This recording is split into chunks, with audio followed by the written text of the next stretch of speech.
Hello everyone, আসসালামু আলাইকুম। আশা করছি আল্লাহর মতো আপনারা সবাই অনেক ভালো আছেন।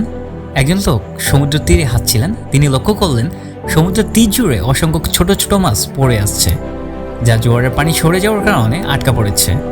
দূরে তিনি দেখতে পেলেন একজন ছোট ছেলে একে একে সেই মাছগুলো তুলে সমুদ্রে ফেলে দিচ্ছে। লোকটি ছেলেটির কাছে গিয়ে বলল, তুমি এইভাবে সব মাছকে বাঁচাতে পারবে না, এখানে তো হাজার হাজার মাছ পড়ে আছে। তোমার এই চেষ্টায় কি কোনো পরিবর্তন আসবে? ছেলে একটি মাছ তুলে সমুদ্রে ফেলে দিলেন আর বললেন, এই মাছটির জীবনে পরিবর্তন তো আনতে বললাম। ছেলেটির কথায় লোকটি অনুপ্রাণিত হলেন। তিনি বুঝলেন, বড় কিছু করতে না পারলেও ছোট কাজগুলো গুরুত্বপূর্ণ। ছোট ছোট প্রচেষ্টা দিয়েই বড় সফলতা আনা সম্ভব।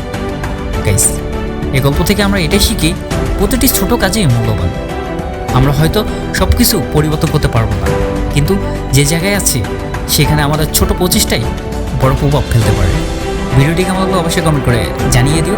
দেখা হচ্ছে নতুন আরেকটি সুন্দর ভিডিওতে।